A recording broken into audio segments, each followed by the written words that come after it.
All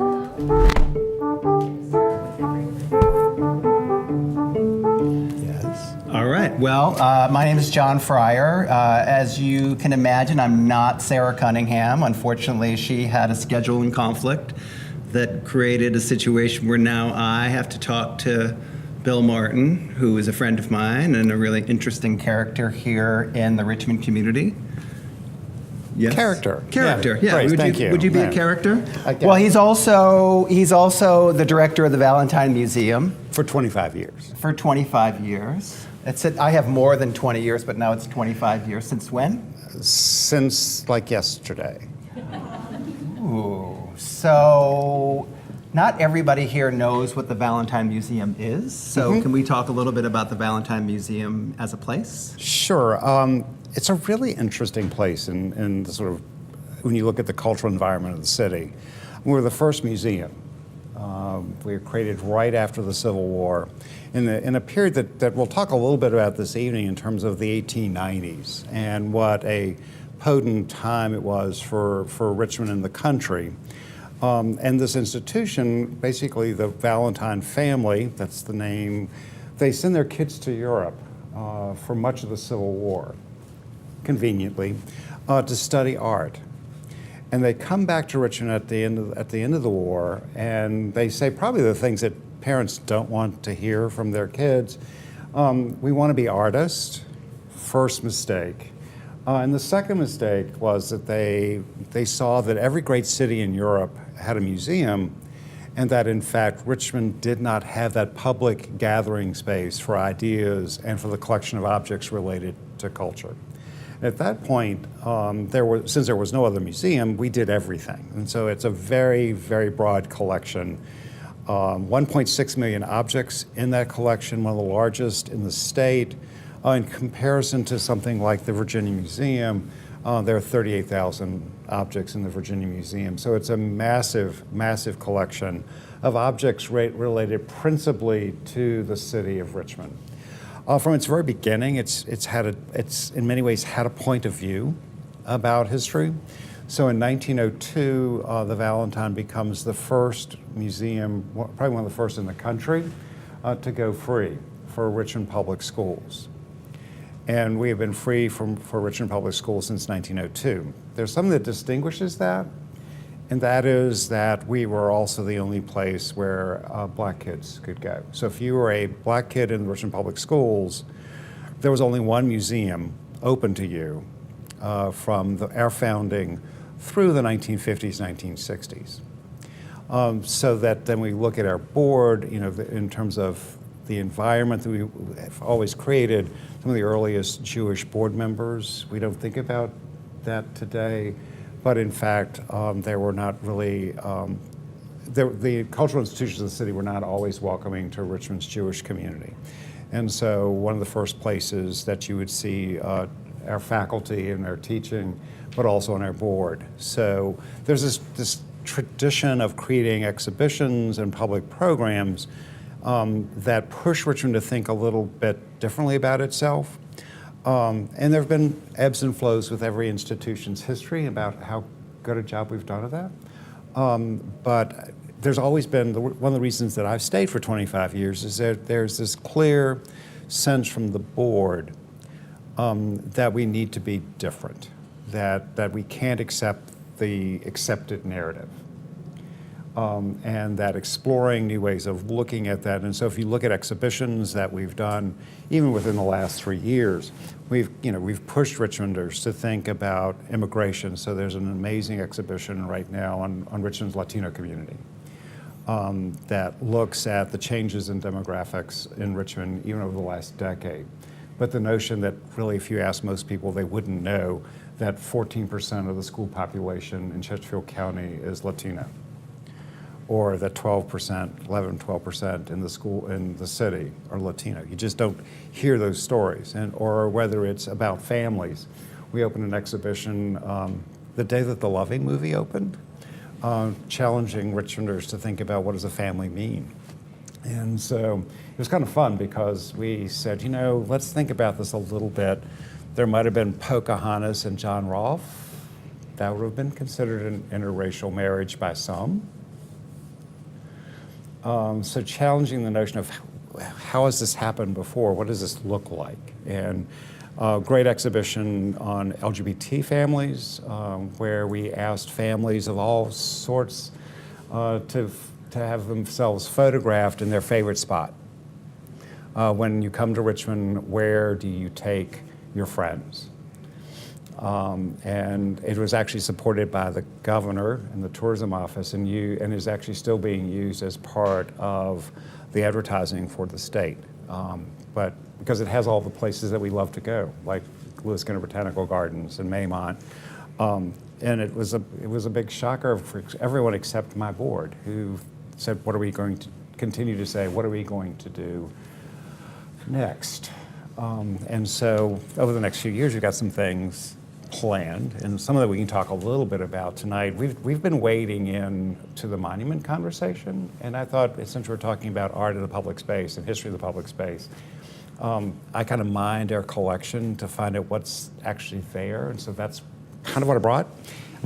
It is intended to offend everyone, because I think it's a really interesting challenge for us as an institution and as a city, and what do we do with this? Because it's not just 5 monuments. And we've documented sort of the history of monuments across the city. And before we go to slides. Yeah, I think that's a good summation of. Yeah, sorry. I think it's a good summation of what the Valentine does and the kinds of exhibitions that you host. I guess I want to also know a little bit about kind of your role in it and why you've decided to be here for 25 years. Like, what is it that has drawn you to the Valentine, but also Richmond as a cultural place? And it's also what has kept you here? Well, that's actually the more critical question. What keeps me here? Yeah, what keeps you here? I mean, I'm fairly new here. They call people who come here come-heres. I've been here. No, they don't really. Yeah, I've been called that. I feel like I've been here 5 years and I don't know anything about the place. Whose fault is that, really? Well, no, I know quite a bit about the place, but I don't. I feel like you know quite a bit more. So what is it about this place that attracted you to Richmond in particular, and then also what's kept you here? Well, initially was this intriguing job. Okay. That I had no idea what I was really getting into. The institution went through a really very difficult period. Right after I arrived, I was really responding to some significant internal financial challenges that took a while to resolve. So I kind of like a challenge personally. And then began to realize that, one, that in a smaller community like this one, that you do have the ability to make a change. You could actually affect change in a community this size. If I were in New York, and there have certainly been opportunities in other places, that there's an intimacy here, and that in fact, if you in fact show up enough, show up at tables where you are not always the person you're the come here, and you make people understand who you are and what you want, what you do, and what your values are, that suddenly, after 10 years or so, they actually begin to count on your voice. You're not going. I think all of us want to be at the table and want to be heard immediately. And the fact of the matter is that you kind of have to earn your chops a little bit. And so when I moved here, it was, I'm going to show up. I'm going to be that person who shows up at that awful Chamber of Commerce meeting.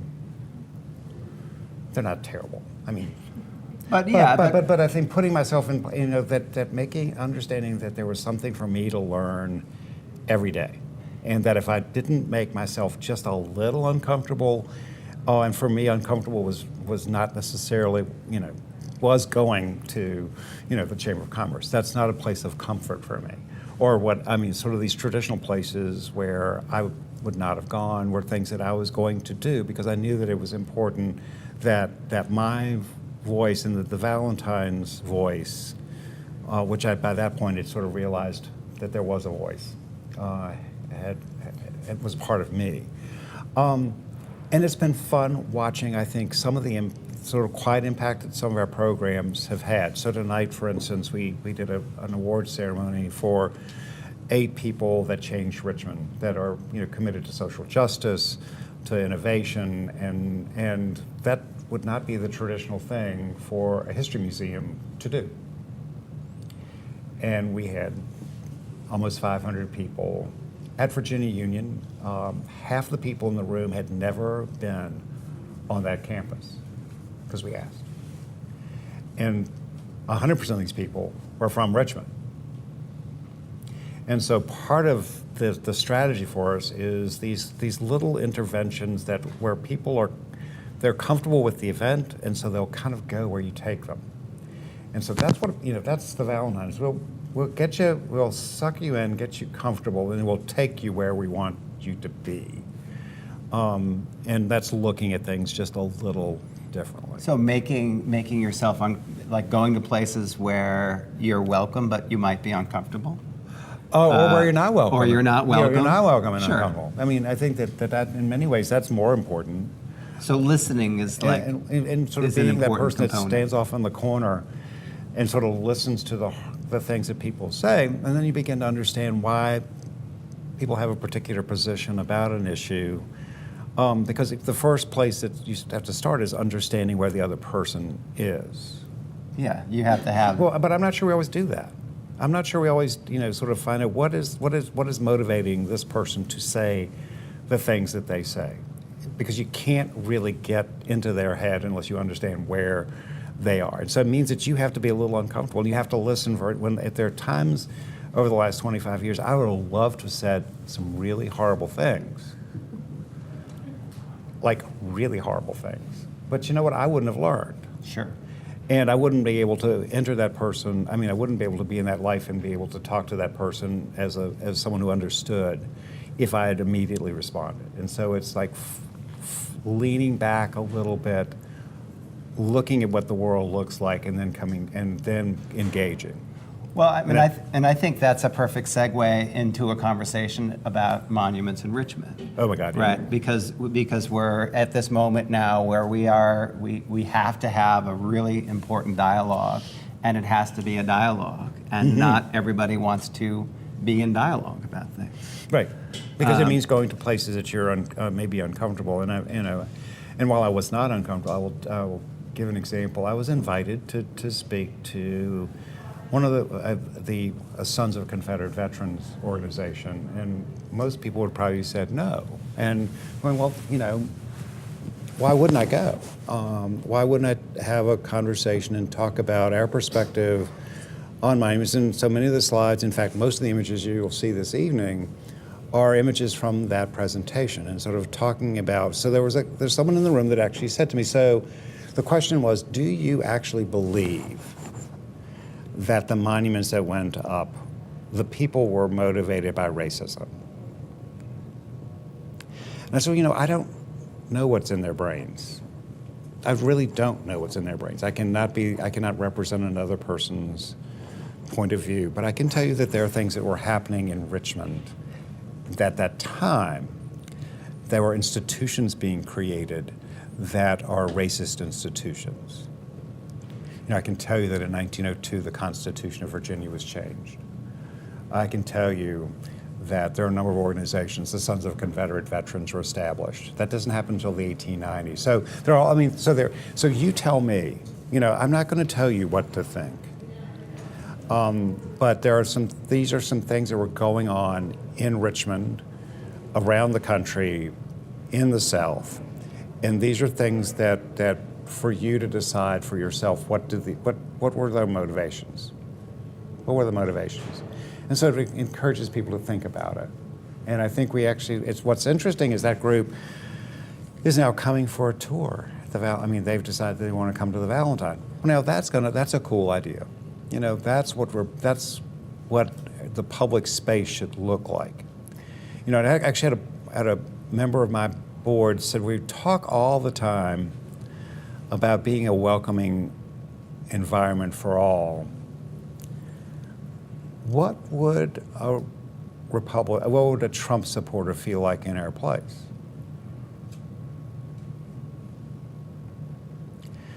And we actually were doing an interview. We were interviewing some new candidates.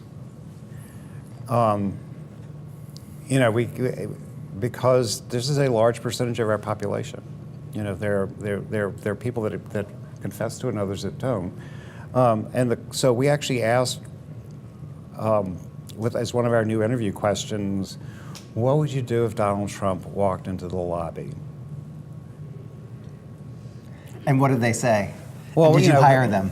No. I mean, but it's an interesting question about if we in fact say that we are a open and welcoming environment, we either are or we aren't. And we can hate someone and we can hate an idea, but there needs to be the place where they come.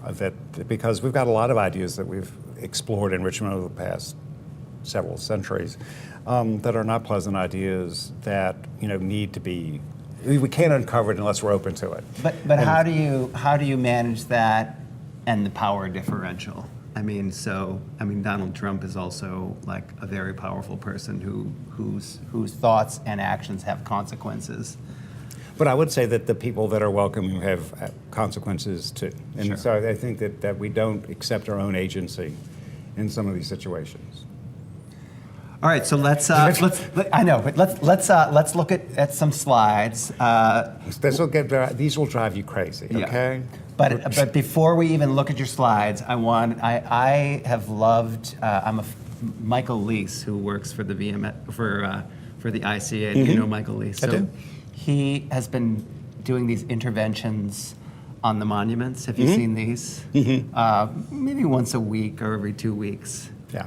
So I figured this would be a good introduction to start in terms of here's someone who's thinking about what these monuments mean to him by intervening with, just some kind of goofy pictures of the monuments.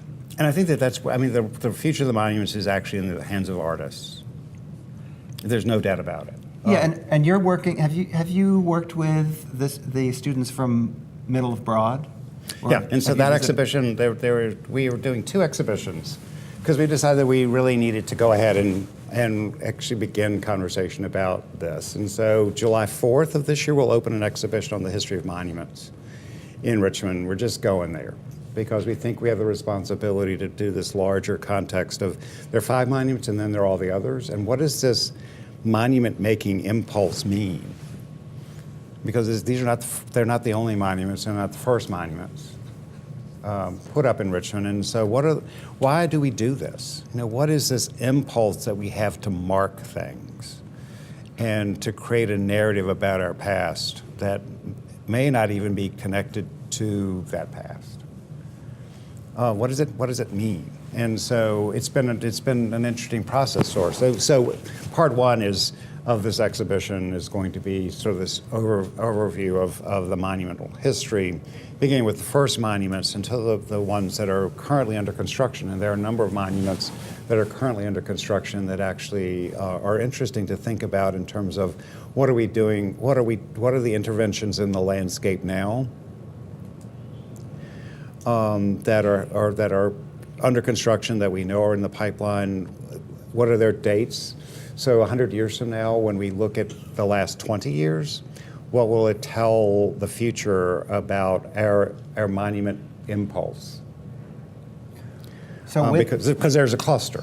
There are clusters of monuments that happen, and they happen at very interesting times. They actually happen in inflection points in history. So let's talk about the first monument then, right? Is this? Yeah. It's George Washington. He's on Capitol Square. He goes up in the 1850s.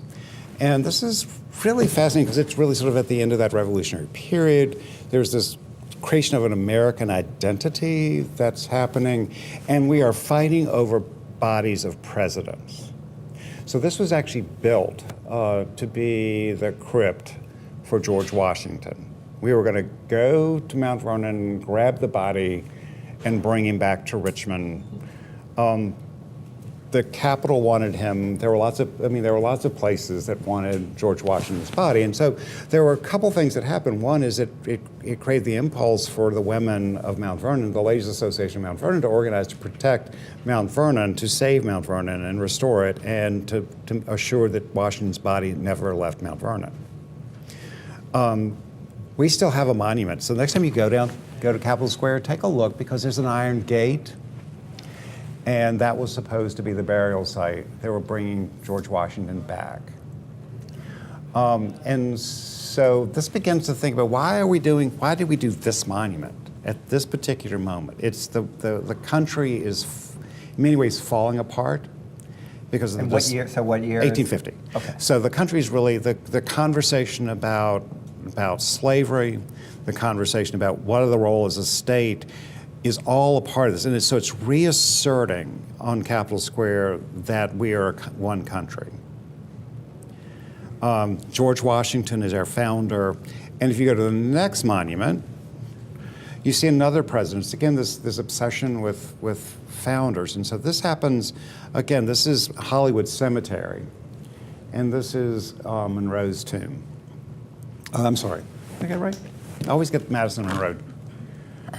Monroe, thought so. James Monroe's tomb. Again, Hollywood Cemetery was struggling because it was upriver. People were worried about the decaying bodies that would pollute the river. They needed an anchor tenant. You know, they needed to have a famous person buried there to get people to go. And so they were able to get the family to allow Monroe to be moved, the body to be moved to Richmond. And the state built this elaborate cast iron cage, really, for him in the middle of the cemetery. Today, if you take a look at it, it's a cream color, which is its original color. This is an older photograph, and it's based on some paint analysis, but also some early engravings of the place in our collection. So it was yellow. So when you go the next time to Hollywood Cemetery, try to find him. He's not the only president there. Tyler got there too. But again, this notion of bringing bodies back, bringing the physical bodies back and bringing them to Richmond and suddenly making them the centerpiece of memory is something that happens a lot. And so if we go to the next one, there's some that get lost in Richmond history. Or they become discredited. This is a perfect one. This is actually Henry Clay. Henry Clay was from Hanover County. He was known as the Great Compromiser. Right, so he disappears. He disappears from Capitol Square because he was this person who was in this sort of position of negotiating, keeping this fragile thing together, this fragile country together. And so made some really pretty draconian compromises to make sure that it happened. After the Civil War, because he was actually someone who tried to bring about compromise, he was removed from Capitol Square. So when we say things don't get removed or moved, that's not necessarily true. You know, does it that fit? History is important, and why should we change anything? And it needs to fit. It needs to fit the particular narrative of the moment. And so this is actually an amazing, kind of missed this one, right? This would be pretty fabulous on Capitol Square. He's inside now, so let's hit the next one. Yeah. So then becomes this sort of obsession that I have about the Civil War. Not that I really like it a lot, but it just seems to me this vocabulary that we use when we create monuments is fascinating. So this is the first monument built to the Civil War in Richmond. It's an obelisk. It's in Hollywood Cemetery. It's out of stacked stone. It's this non-representational thing, right? This fascination with Egypt is there, and it becomes the site for 18,000 Confederate soldiers. So bodies are being brought in from battlefields to be buried in Hollywood. And this becomes principal task of women in the era after the Civil War. As bodies came up through the dirt from battlefields, bodies were being brought back to Richmond. And actually they still find them occasionally and are brought back for reinterment at Hollywood. So that these things, this burial process and discovery still continues today, which is fascinating to me. But there's a second monument that comes 1 year after this one that no one knows about. and happens to be one of my favorites because it's in Oakwood Cemetery. Anyone know where Oakwood is? Probably not. It's out by Evergreen Cemetery. It's a public cemetery. And guess what? There are 17,000 Confederate soldiers buried here. And one of the things that you'll see if you go out to this site today, you'll see an entire field covered with Confederate battle flags, little tiny ones. It's really an interesting, kind of odd place to be. I mean, a really odd place to be. And so but these are interesting because these are folks that don't get the same recognition as those in Hollywood. And why? Because these are folks that die in the hospital. The largest hospital in the world at one point was in Chimborazo Park in Churchill, and those dead were being carried from the hospital from the Civil War, who were wounded in the Civil War, or dying from disease. And so they were brought to the cemetery. And so that's a really interesting, so it's about this, who's dying, what kind of death, and all of this is in this sort of interesting mix of things that happened right after the Civil War. So let's hit the next one. So then the first representational piece that goes up is Jeb Stuart, and he's on Capitol Square. This piece was not paid. In fact, none of the things that we'll see are paid for with any government funds. So everything that you see that monumental-wise was created was paid for by private money. This one was actually not paid for by Americans. It was actually paid for by UK residents. It was Britain. There were a large number of folks sympathetic to the Confederate cause because, in fact, the cotton industry was key, and slavery was key to the production of cotton. And so there was a whole support of the Confederacy in the UK because of its importance. Because it's odd to have a factory making cloth, cotton material, and you can't grow that material In the UK. in the UK. Yeah. So where do you get it from? And they experimented all over the world. They tried Brazil, they tried India, they tried Egypt, but the place that was the most productive for that cotton was actually the South because of the enslaved. The labor in the South made it the least expensive place to manufacture cotton. And so this monument comes to Capitol Square and basically from residents of Great Britain. And what year is that? The exact date is it's also right after the war, and so it's 1875. So then we go a long time, and this is where it gets interesting. So we go we see nothing else happen. So initially, the three monuments you've talked about are essentially graves, right? The main, the obelisk, and then another one in a cemetery, and then this is the first This is the first monument without a body. First monument without a body. There are others that or near it, right? It's You're right. It's been erected without. Yeah, but there's more bodies to come. Okay, good. There will be more bodies because there have to be bodies. There has to be bodies. There have to be bodies. But what happens is we go for a long time. So the war ends, and we basically, before the first monument goes up in 1890, the ones that we talk about today, it's a long time. What's happening in the country? What's happening in Richmond? We have the first electric trolley. Is righted in 1888, and it extends and in fact segregates the city by race and class and occupation. Everyone has this great romance for the trolley, but in fact, there are parts of the town that become only Italian. There are parts of the city that are only for the Irish. And so the city sort of depopulates around issues of economics and race and national origin. It's really fascinating watching. But also we begin to create the institutions that support this, what will be emerging as the Jim Crow South. Because what we forget is from the end of the Civil War to the 1890s, there was There was certainly Reconstruction. But I want everyone to look up the word readjuster. Because no one knows about the Readjuster Party. It existed in Virginia for about 10 years, and it was the strangest alliance of radical Republicans, newly freed slaves. It existed really for just about 10 years. They changed the Constitution of Virginia to guarantee equal access to public education. Virginia State University, the first liberal arts college, state-supported college for African Americans in the country, is during the Readjuster period. African Americans are elected to Congress, and it's a really odd combination.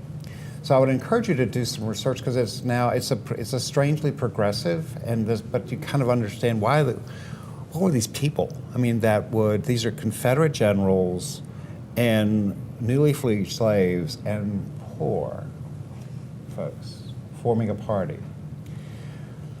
It does not last. And what happens is the Old South reasserts itself as the New South. So anyone that says that, Richmond is the edge of the New South is also in many ways code for something else. Because the New South looks a whole lot like what the Old South might have looked like, the Old South, because the institutions that are created are things like the Commonwealth Club, which is the men's club, the women's club, all-white women's club, St. Catherine, St. Christopher schools, the Commonwealth Club. There are also separate clubs for Richmond's Jewish community. There's the Jefferson Club, which is on Monument Avenue, which was built to be larger than the Commonwealth Club, which is the men's club. There are separate golf courses for Richmond's Jewish community. So there was, and basically the city is just segregated. And by 1902, there's a new constitution. And the new constitution legally establishes Jim Crow in Virginia. But so what you've got is this really sort of interesting sort of progression that happens beginning in 1890. The governor is Fitzhugh Lee. And there had been an ongoing conversation about, and the thing about monuments today, we talk about monuments all the time. Well, the monuments, there were fights about monuments then. No one could raise enough money for Lee. And one of the proposals was for him to be in Capitol Square, and the other was for him to be on Church Hill. And neither group was able to raise the money. And so ultimately, the governor of Virginia intervened with an economic development plan, basically a real estate development plan that took Monument Avenue, that created Monument Avenue. And so the state actually owns the big roundabout. So we have in the Valentine's collection, we have the original plan for Monument Avenue. And I will just tell you that in that plan, there's only one monument. And it was Lee. All the others were added much later. And so again, look at the timing on these things. Look at the timing on these things because it does sort of begin to say there's something else happening. So let's go to the next one maybe. So that's Lee. That's Lee. This is on the VCU campus. This is actually in Monroe Park. This is Williams Wickham. Williams Wickham was a general during the Civil War. He was a secessionist. He was anti-secession actually before the war, opposed secession, and in many ways Richmond opposed secession. That's where it gets really kind of crazy because Richmond basically becomes the capital of the Confederacy, but before the actual war starts, it is opposed to secession because its economy was tied to this international economy, and they really didn't see the value of this. And there were large numbers of abolitionists who lived in Richmond that basically that story is never told, that the percentage of Richmond community that was actually pro-abolition, that's forgotten. And it was principally within the German community, so there's some really interesting things about national identity and your views on abolition and slavery. So, but what happens is that they now spread the monuments all over town. There's not another monument on Monument Avenue for a while. They just they're really making sure that, again, this impulse to mark the land is spread across, it's geographically spread. And so Williams Wickham goes up first. And he's is there a corresponding segregation that's connected to where monuments are put? I mean, are monuments cited at points of segregation in terms of in the city when you say that they're placed at high points of high visibility. So Monroe Park was a central gathering space for Richmonders, has been, and will continue to be when it's reopened. But it has actually 3 Confederate monuments in it. If you can name the others, there's actually a prize for that. But they're actually, I think we should really consider those monuments as something that there's an opportunity for the university to begin to think about what do these things mean to us, because there are 3 of them that are essentially on our campus. There's another one on the campus too. But it's a really interesting problem because they do spread. So keep going. Yeah. So this is another view of Williams Wickham. We know a lot about him because Valentine, one of the founders of our institution, was the sculptor. Talk about a complex issue for us. And there's a little, wonderful, another one of Williams Wickham. Keep going. Yeah, here, I'm going to give you the clicker. Okay. The next one that goes up, anybody recognize this one? There's a body with this one. Come on, people, it's a good body. AP Hill, it's out in Northside. He's buried there. Again, these monuments keep getting moved out from the city center. And I'm fascinated by the conversation about the role of the trolley system in what was it considered white flight, or what was that? I mean, in terms of when we talk about the move westward in the city of Richmond in the 50s and 60s after which is the desegregation, like that's the automobile. But I've really never thought about the role of the trolley, and we're sitting in the trolley depot. So this it would be interesting for someone to look at the intended and unintended consequences of technology change, because essentially what you have is the change from trolley to bus to interstate and now back to trolley. And so what are the unintended consequences of the pulse? Once it's done, does it continue to reinforce patterns of segregation? I mean, it'd be interesting to see. I mean, because there are things that we can anticipate, there are things that we don't anticipate, and that we should be thinking that every shift in technology has these amazing intended consequences. And everyone at the moment is saying, these interstate highways are the best thing ever. I can get from here to there.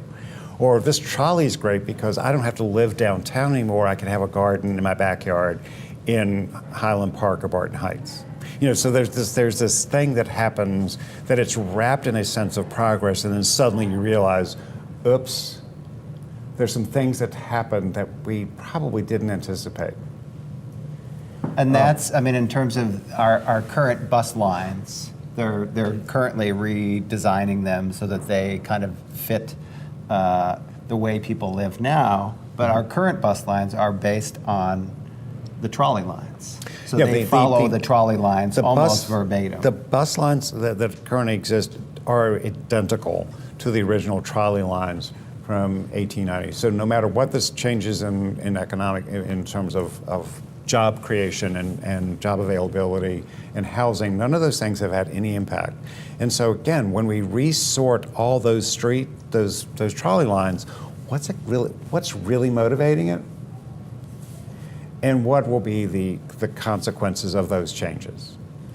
And that's something that will be interesting to look at. And is that a conversation? I mean, in terms of is the GRTC coming to the Valentine to talk about the history of the trolley lines and its effect on segregation and racial divides in the city, and thinking about that when they're planning the new lines? It's interesting because we actually had one of our controversy history programs on the very topic. It was the largest crowd we've ever had for one of our conversations, about 150 people or so. And it was this sort of tough look at, everyone loves the trolley, but what did it really do? Everyone at the time, maybe at least certain parts of our community, loved the interstate system, but it didn't, at the time, no one was saying, oh, by the way, 10% of Richmond's African American community will lose their house.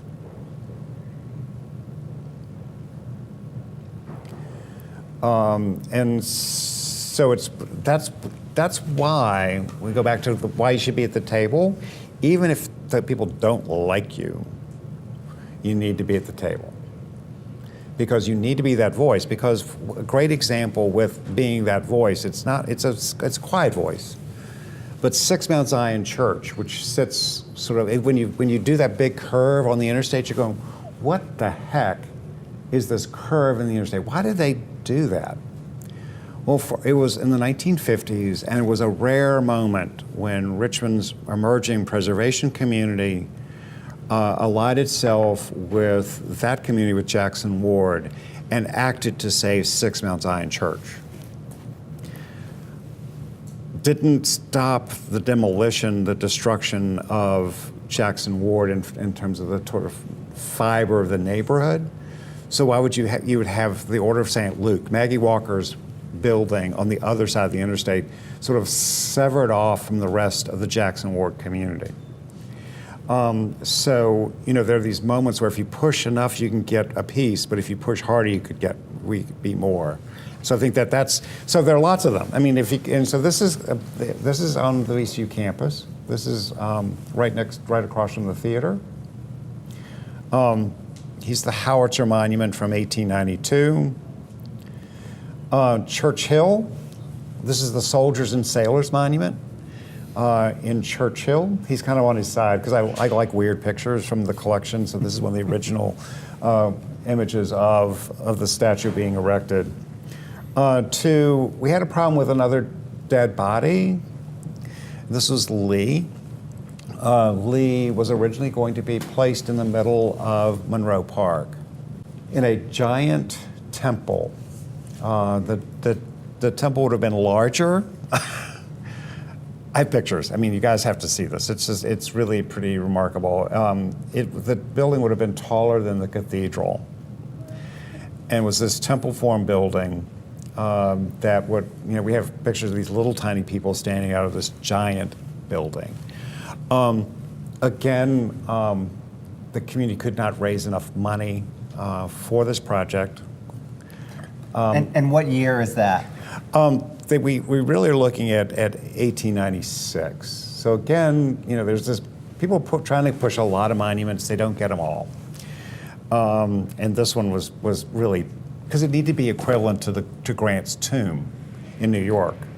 So Grant had a big place. We need a bigger one for Jefferson Davis. I mean, that was just obvious, right? To some people. So they keep going up, but they're not going up on Monument Avenue. This is on Capitol Square. Hunter McGuire, who was a physician during the Civil War. To Extra Billy Smith, again, Confederate general. And now we go back. So it's really a long time. There are monuments that go up all across the city before the next monument goes up on Monument Avenue. And the date's really kind of important because it's 1907. We were talking earlier, when is the Constitution, when is Jim Crow established? 1902 as the official Constitution. And so in places that were not intended for monuments, monuments began to be erected. So if next time you go up Monument Avenue, notice that there are no roundabouts around any of the others because they were not a part of the original grand scheme for that design. And so that's just one of those interesting pieces about it. Because the folks couldn't raise enough money for Jefferson Davis on Monroe Park, that money was turned over to the United Daughters of the Confederacy, and they finished off a monument to Davis on Monument Avenue. Ultimately, Jefferson Davis ends up in Hollywood Cemetery in his own special area down by the river. But this is the monument that was built with the money left over from that original building campaign, because it was. And for me, it's an interesting prospect because Jefferson Davis was actually created by Edward Valentine. He was making sculpture of all kinds, and there were two of these created. One ended up in New Orleans, and that's actually has already been removed by the mayor there. But I will tell you that there are weird conversations. And if this is boring, guys, I can. One of the weirdest things, the weirdest phone calls I've ever received was a call from someone in the mayor's office in New Orleans, and the mayor said, "We have a sculpture here by Valentine, and there's a state law that requires that we give the artist first dibs if something is removed." Well, this is great because he's been dead for a while, and we already have one, so thank you. But those are the kind of weird. I mean, the last 8 months have been extremely. If you're in this history thing, in this history space, it's really interesting challenge to sort of navigate where you want to make sure that you're telling the story, but allowing people to decide for themselves where they see themselves and their story fitting. But then they go up, and then they really go up. But they go up for different things. Anybody know where this is now? It's been moved around. This is the Christopher Newport Cross. Again, we are commemorating at this point, not the Civil War, but Jamestown. So we're reasserting in 1907. 1907 is big. There's actually a World's Fair in Virginia. And Richmond wanted to get a piece of that business, because it was in Hampton Roads. And so we're going to grab them as they're going on to Hampton. Not unusual, so we put up monuments to anything. Where was this first? It's moved around. It was first located where the New Market building is today, sort of that big white set of buildings that overlook the river, because that's where Christopher Newport, who was the first English person theoretically to come into Richmond, that's where he landed. Well, of course he didn't, because that's above the falls. So it's inconvenient there. And so then it gets moved to Shockoe Bottom, and then it's kind of inconvenient there. So the next time you walk on the flood wall, down by the flood walk, there's a giant cross there, and that's the Christopher Newport cross that gets moved around. There are monuments that continue to go up in Monroe Park, and this is Joseph Bryan, who was the owner of the newspaper, but also involved in the Civil War. But weird other things. And so I'm going to invite you to come to Churchill and go to Chimborazo Park and see the weirdest things possible. Because there's a little version of the Statue of Liberty, and there's the Powhatan stone. And this stone, theoretically, was on Powhatan's grave. And it was at the end of a house, and so the person, rather than really worrying about it, had it moved to Chimborazo Park. Without the body? Without the body, because the body probably wasn't even there. It was just rock. Okay. And had a plaque put on it to talk about that part of Richmond. And the last of our large Confederate monuments go up. This one is Jackson on Monument Avenue. But then there are weird ones. What's Columbus doing in Richmond? Anybody have any ideas? The monument has nothing to do with Columbus. I mean, and I think that's what you really have to think about. Most monuments have nothing to do with the reason that we think that they were put up. This one is interesting to me because we were talking earlier about the Italian community in Richmond. And if you look at Italians in the early part of the 20th century in Richmond, you will see that they were called all the same things that we call Latino immigrants today: dirty, criminals, a variety of other. I mean, we could go to the newspaper and find long lists of descriptions of Italians. They were brought to Richmond to build the cathedral, lay the tile and stone with the cathedral. When the cathedral was completed, they really weren't encouraged to go there. And in fact, the Irish on Church Hill at St. Patrick's Church signed a petition really sort of saying you can't come to St. Patrick's Church because you're the dirty Italians. And so one of the reasons you end up with the St. Elizabeth's Church in Northside is that's where the Italians lived. Highland Park and Barton Heights started life as Italian neighborhoods. And so the first moment that this community begins to establish its economic presence in the community, they do what everyone does. They put up Columbus, who's not even Italian, but that's okay. But Columbus was identified as this Italian discoverer of the country, and they wanted to assert that, anytime you have a question, we found you, so, forget whatever history you've read. It's also interesting to note that in addition to the lynchings that we find across the South during this period of African Americans, that we can see across the country this violence being used against a variety of people. And so whether it's Latinos or Japanese, one of the largest single-day lynchings in the country was actually Italians. 9 Italians in New Orleans were lynched. And so against that, you want to mark that story. And if you had any agency to do that, you did that as soon as possible. And of course, think about where we are. It's Jim Crow Richmond. So there are stories that are being pushed down and eliminated from history books, and others that push their ways forward. And it's a really interesting thing that begins to happen. But Columbus is fascinating to me. There was an attempt to put him on Monument Avenue, and they go, no, not really. He's not that good. This one ends up, this is actually on Monument Avenue, but it's a weird one. Tuit's Maury, he was an engineer, was known as a scientist, and was really originally intended to be in Washington, but ends up here because they realized that he might have had a little bit of a troubled history. But now we're going to go back to that original idea about when do you build a monument and what does it look like? So, what's this one? It's the Carillon, Bird Park. It's a monument to World War I. Don't see anyone dying on this one, do you? Don't see a figurative element at all. And in fact, it was going to be a traditional military monument. The foundations and pedestal were built, state was paying for it, and a group of Richmonders, and I will say that this is one of our prouder moments, led by a Valentine, said, we cannot have a military monument in this city.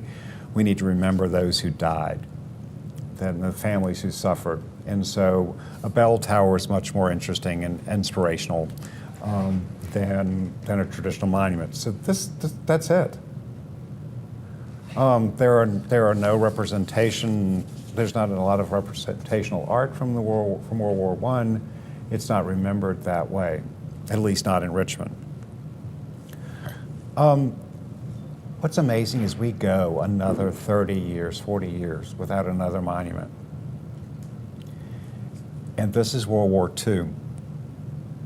And again, we have chosen not to use military images, but a mourning woman in a mid-century modern building with this very stark, simple vocabulary. So what do you begin to think about this? It's after World War I, very strong, symbolic. Immediately after the Civil War, obelisks. After World War II, it's this very mid-century modern, stripped-back, mourning figure. What do we do with wars or more recent wars, at least in the country? Think about it. Vietnam.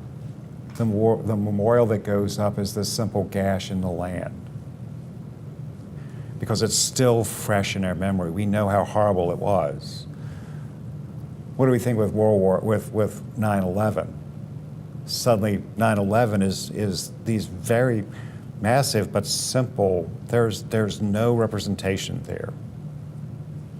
And so that's interesting what we do with monuments. And so we actually start putting we have another phase of monument building. This is Statue of Liberty. He's in Chimborazo, Boy Scouts, 1950s, pro-America.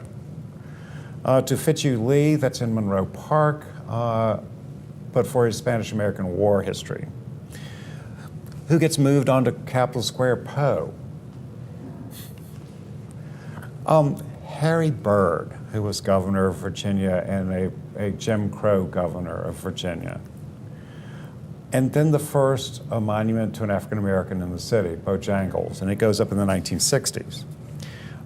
So it's a really, I just am fascinated by one of these things. It's to, you know, Connecticut, who gets moved from our baseball field. He was at the Diamond and got moved out along the river in an office building. To the policeman's monument that was erected to Richmond's police force in the 1980s.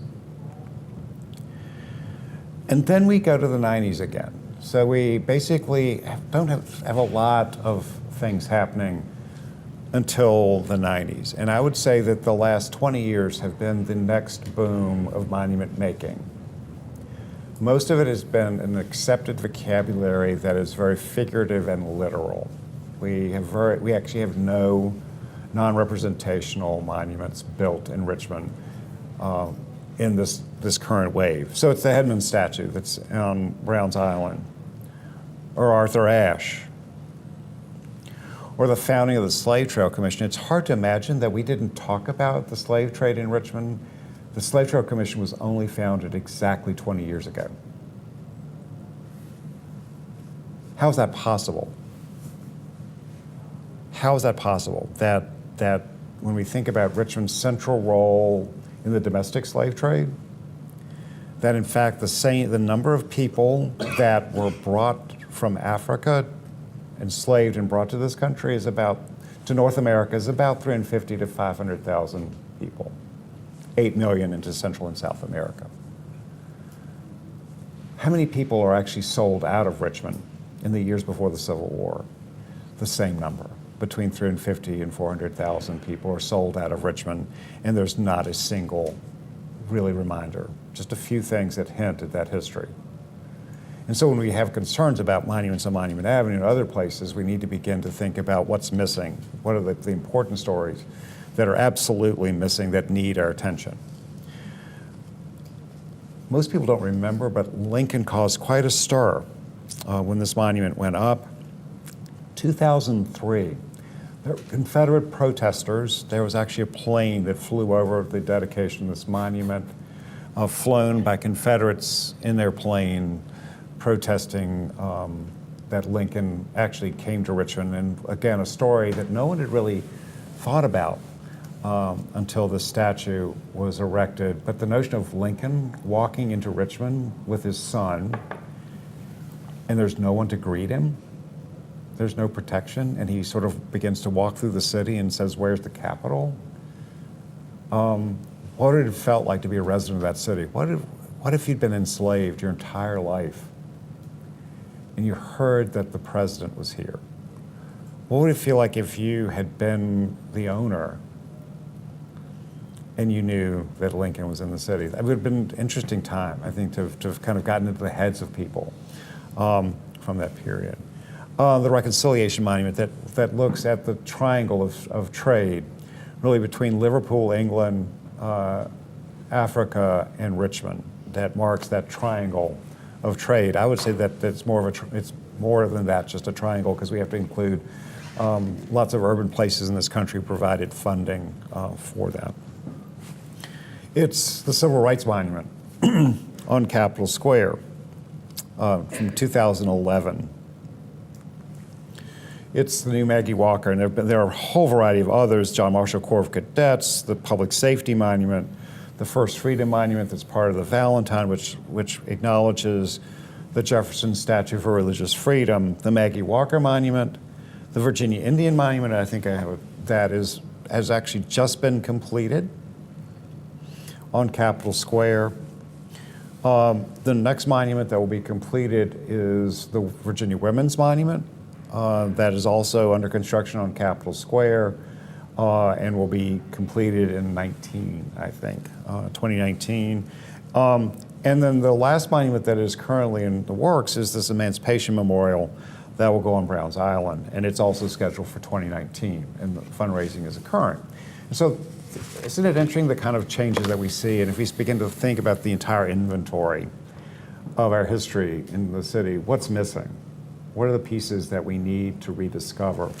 And I think that couple projects that come to mind. One is the MOB project.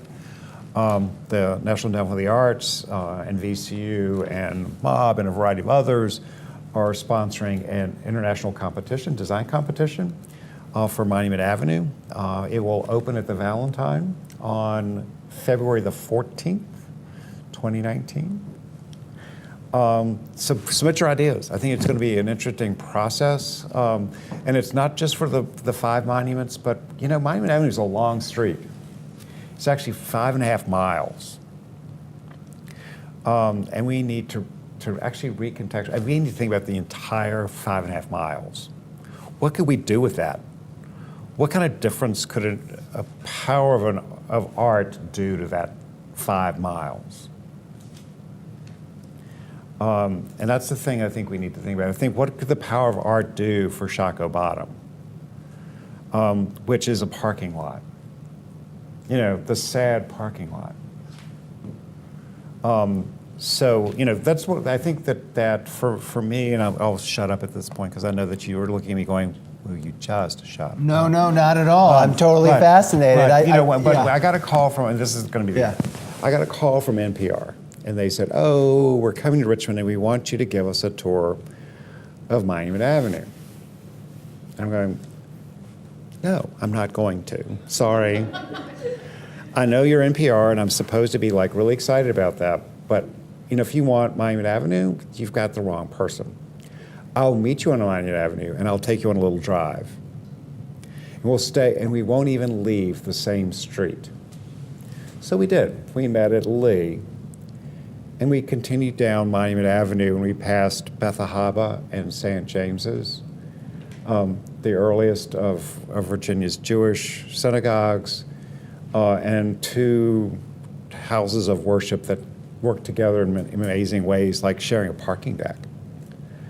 We can continue down the street and we pass Monument and Monroe Park, and we noticed that this, we remarked that this was the area where, in fact, most of Richmond's major protests occurred. If you were a VCU student in Vietnam, during the Vietnam War, that was the place that you expressed yourself. And in fact, it's been the place of public expression and protest in Richmond from its very beginning.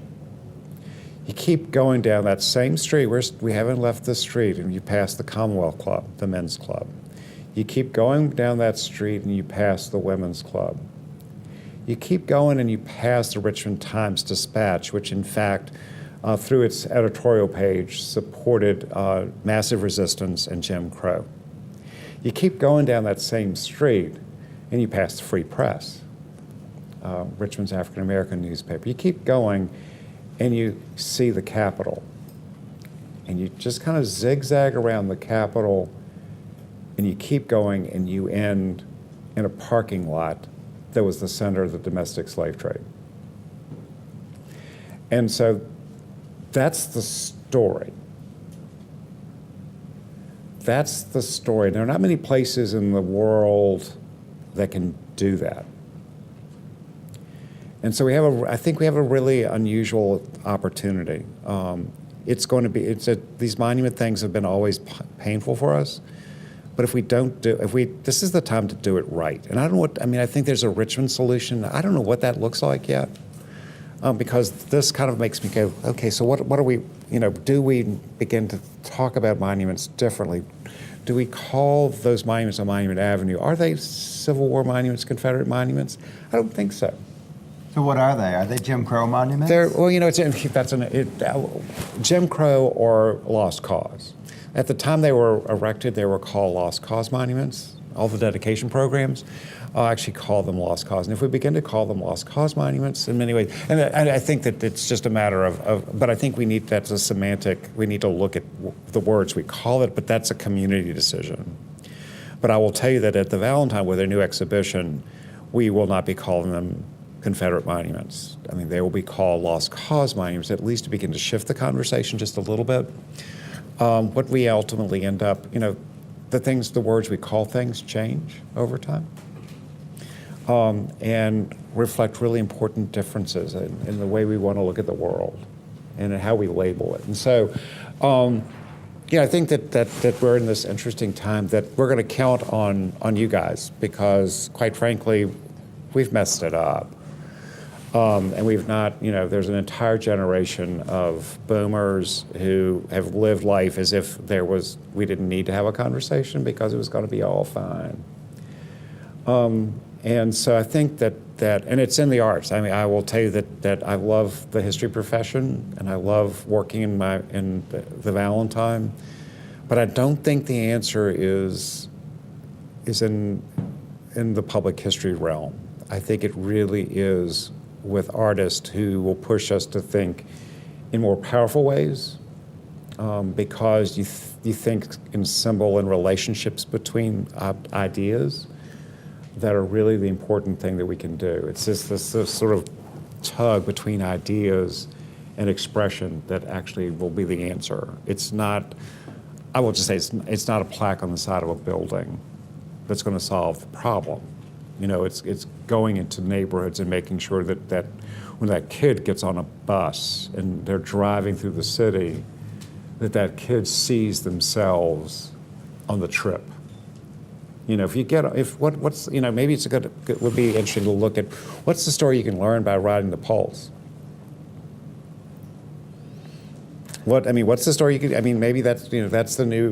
Maybe that's the. So we go from suburbanization in Willow Lawn to through the slave trading area to where Christopher Newport might have actually come into the city at Rocket's Landing. So I don't know. I think that this is an interesting time. This is the moment for that intervention, the art intervention, the creative intervention in the discussion. And we need to make sure, again, that when we talk history, that art is at the table.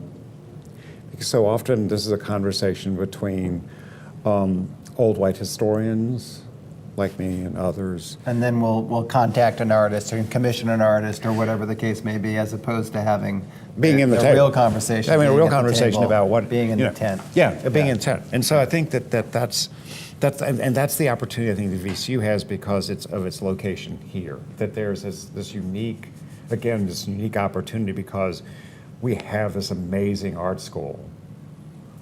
And we were talking about the ICA. The ICA stands right in the middle. If you sort of draw a line around the ICA, you've got Maggie Walker's story on one side, and you've got the Confederate monuments on the other.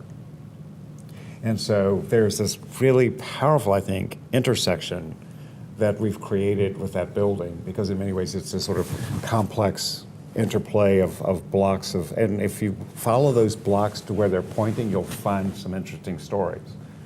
You'll find the monuments. At one side points towards the river, and another points to Jackson Ward. And so, in many ways, and I'm a very literal person. It's not even any of those things. But for me, that form challenges us to sort of make. That's where the connections actually might get made, and it's in the art.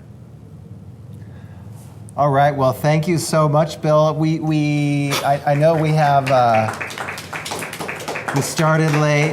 I'm sorry, guys. We're close to, but we could take a question or two if there are questions, and if you're you can just in a run. rush to leave, you could run. Because it's but what is it? We're happy to entertain It's Tuesday night, and it might be or two. time for a beer, right? That's true too. Does anybody have a follow-up question for Bill or I? I'll let him answer. What I really would like, question, yeah. which is if you could, I know that you ended up with the signage that originally was about that staircase, but Yeah, we do. What's the story of the Evo? About where we are. That's a good.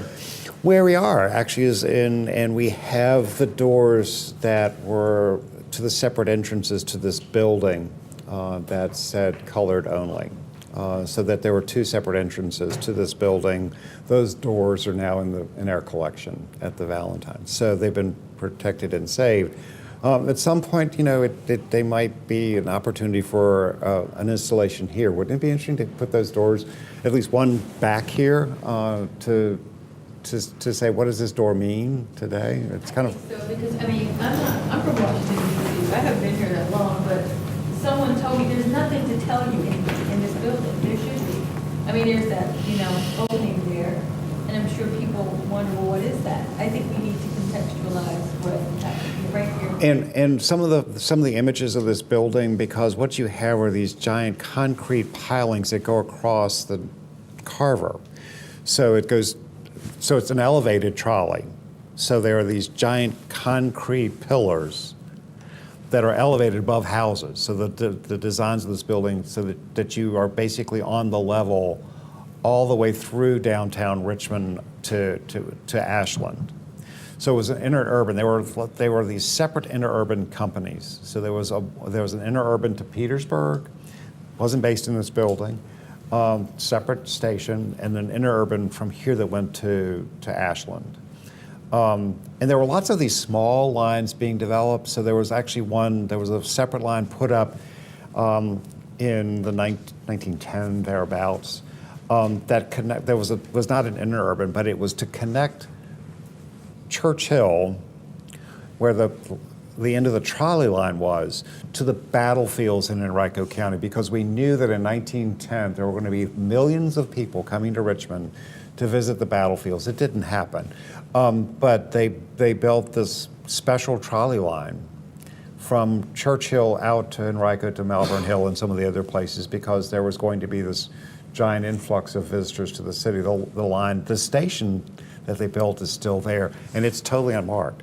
And that particular block of buildings is fascinating, because you've got the Robinson Theater, you've got the Baptist church that's there, and you've got this strange little brick building that's sitting there that was actually, that block was where the first electric trolley in the country was fired up.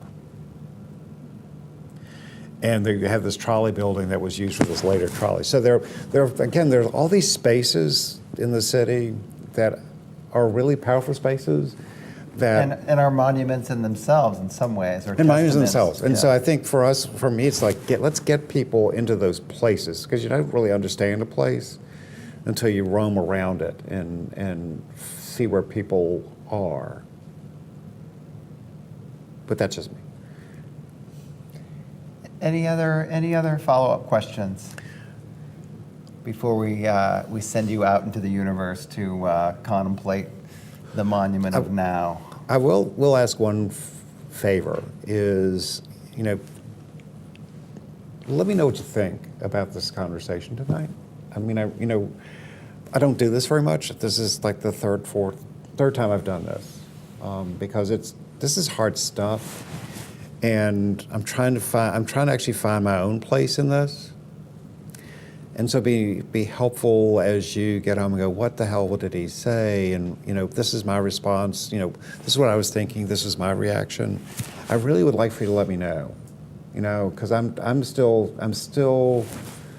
not figuring out where I want to be in this. Except that I know that the Valentine has this role in making sure that we understand that there's a broader context of monuments and memorialization that we need to think about as we think about the future. That we need to think about the inequality, the economic inequality in the city that exists, will exist, that it has existed, no matter what monuments get put up, and that where are the monuments to opportunity? Maybe there's a different way each generation has its opportunity to create its monuments. And maybe this is the time to do something different. Maybe it's about opportunity. I don't know what that looks like, but maybe it's about making sure that all of us are involved in making sure that public education is successful, that we don't lose the basic right to public education. So all of our students write a response to our guests in relation to art and culture that they seek out based on this conversation. Perfect. Okay. Just So making sure. we will definitely share all of those responses. Perfect. Thank you, guys. And they're going to tie them to things that they experience based on this start of the conversation. Okay. So Really appreciate it yeah. because it's time to think about it a little bit. All right. Thank you so much.